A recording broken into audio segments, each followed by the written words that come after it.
Human cadavers are a very vital part of many college-level science programs and have been a helpful learning tool for many years.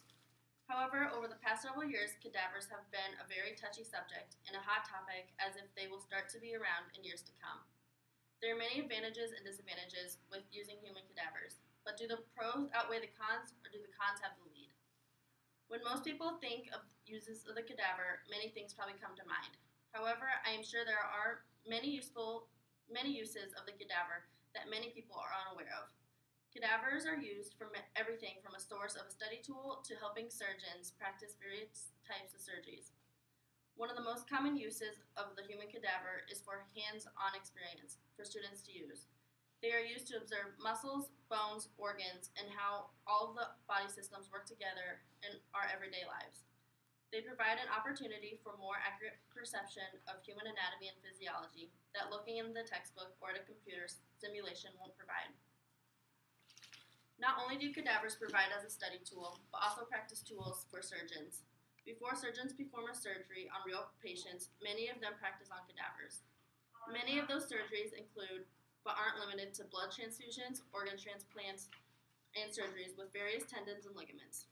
Cadavers also have been the source of many different innovations in the medical world. Cadavers have been used in various different ways to test different medicines and how they react with the body, weapons, forensic science experiments, and even technology advancements, such as what kind of airbag should be used in different types of cars and where they should be located to have the best results. Due to the recent controversy raising the question about if cadavers should be used or done away with, some studies have been done to see how helpful the cadavers really seem to be. In one of the studies, students have the availability to practice and study on the cadaver scored higher on both identifying the human body and also scored higher while explaining the physiology behind it, opposed to students that didn't have the opportunity to study the cadaver. The students that did scored 16% higher on the identifying portion of the test and 11% higher on the explanation portion of the test. While researching, I found some interesting points about the human cadaver has to offer. Students will get no better hands-on experiences as they will working with the human cadaver. Not one person will ever have the same human anatomy as the next. Every person's body is unique to themselves, and the human cadaver allows students to get used to that. It supplies them with the variety that the book with picture stimulation software and plastic bodies do not provide. It is very important that it is very rare that someone's actual body will be picture perfect as the one we will see in the books or pictures online. And the more variety one has while learning the human body, the more comfortable they will be. One last important opportunity that cadavers provide is that it will allow students to see the big picture and put all the small pictures together and see how everything in the body interact and how one thing goes wrong, how many parts of the body can be affected and cause chain-like reactions. As with almost anything, along with advantages come the disadvantages to the human cadavers.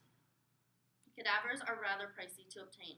They most generally run close to $1,000 per cadaver, if not more. And that is only for the cadaver. That doesn't include the additional price to store and maintain the cadaver. Some colleges just don't have the funding to be able to provide that for students without raising their prices tremendously. Another disadvantage could possibly be that the sight or smell of the cadaver can cause some students to feel queasy or even to pass out. However, a lot of times, with time, students will grow more comfortable with it, and by the end they can usually outgrow it. Lastly, some people's religion don't allow them to be around deceased bodies without a proper burial ceremony, and that is all being put into consideration when discussing the future of the use of cadavers. As many can see, there are many different valuable uses to the human cadavers, as long as one can see past the disadvantages. I am thankful every day that I have the opportunity to go to school, that I can get to work on a cadaver, and believe it has truly enhanced my learning and understanding of human anatomy and physiology, and will greatly help me in the future. Okay, in the audience again.